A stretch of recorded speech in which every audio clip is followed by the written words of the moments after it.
Candace Pert sat in her underwear on the bathroom floor, her hairy legs crossed and a thin cigarillo dangling from her lips.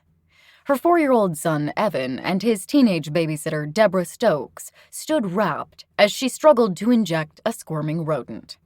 She edged the needle closer, piercing its skin before tossing it back in its cage.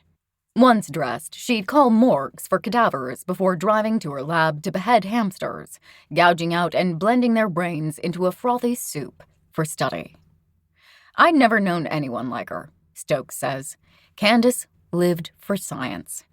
In 1971, she was less than a year into her graduate studies in neuropharmacology at Johns Hopkins University School of Medicine, where she had the good fortune to train under Solomon Snyder, a dazzling golden boy of the medical establishment who was, at age 31, the university's youngest full professor.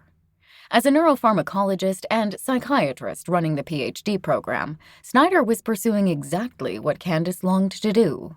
Combine the examination of brain chemistry with an analysis of human behavior for a real-world application of drugs.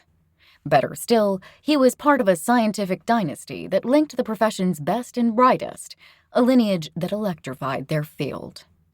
Research science follows an apprenticeship model akin to artists and architects, and luminaries often trace lines of mentorship back to early trailblazers. Wisdom and knowledge filter through generations by both instruction and osmosis, and mentors serve as benefactors invested in the long-term success of their progeny. Lab chiefs call in favors to secure plum positions for protégés, seeding a global network of trusted comrades on whom to call for the duration of each member's career. Like an exclusive old boys club or Ivy League university, the whole is greater than the sum of its parts, and membership has privileges.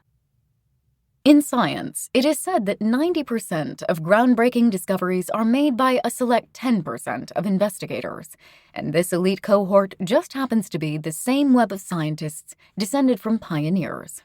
Remarkably, researchers attempting to isolate the distinguishing traits of Nobel Prize winners have been surprised to find that rather than IQ, parental engagement, alma mater, or socioeconomic status, one's mentor or scientific lineage is the determining factor, as at least half of all scientific Nobel laureates studied and trained under other Nobel laureates. As a result, a researcher's early pedigree is defined as much by her genealogy as by her personal achievements.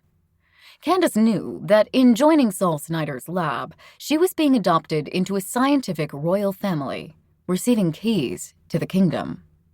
Snyder was in constant contact with his revered mentor, Julius Axelrod, who had won the Nobel Prize just a year before for his work on the release, reuptake, and storage of catecholamine neurotransmitters, i.e. dopamine, norepinephrine, noradrenaline, and epinephrine, adrenaline, in the brain, which had revealed how the body processes and regulates these chemical messengers.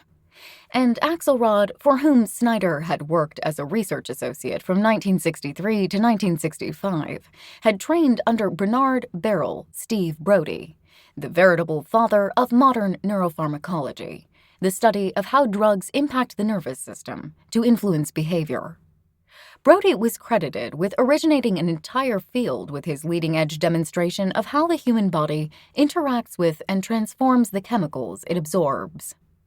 Now Snyder was grooming Candace in the freewheeling, intuitive approach to science that he had learned from Axelrod, who had learned it from Brody. Brody descendants focused on hot science, or big, bold leaps that addressed grand questions of the day. These researchers reveled in probing the great unknown, approaching science with the wonder of children. Fancying themselves noble explorers, they stressed that existing scientific literature described only what was known, not what had yet to be found. Instead of diligently consulting journals, they brainstormed with peers, batting around ideas to unearth some new kernel of truth, some technique or data that might be applied in one's own lab. For this lot, science was a high-stakes, exuberant adventure filled with trailblazing discovery that blended logic with instinct and artistry to unlock the mysteries of life.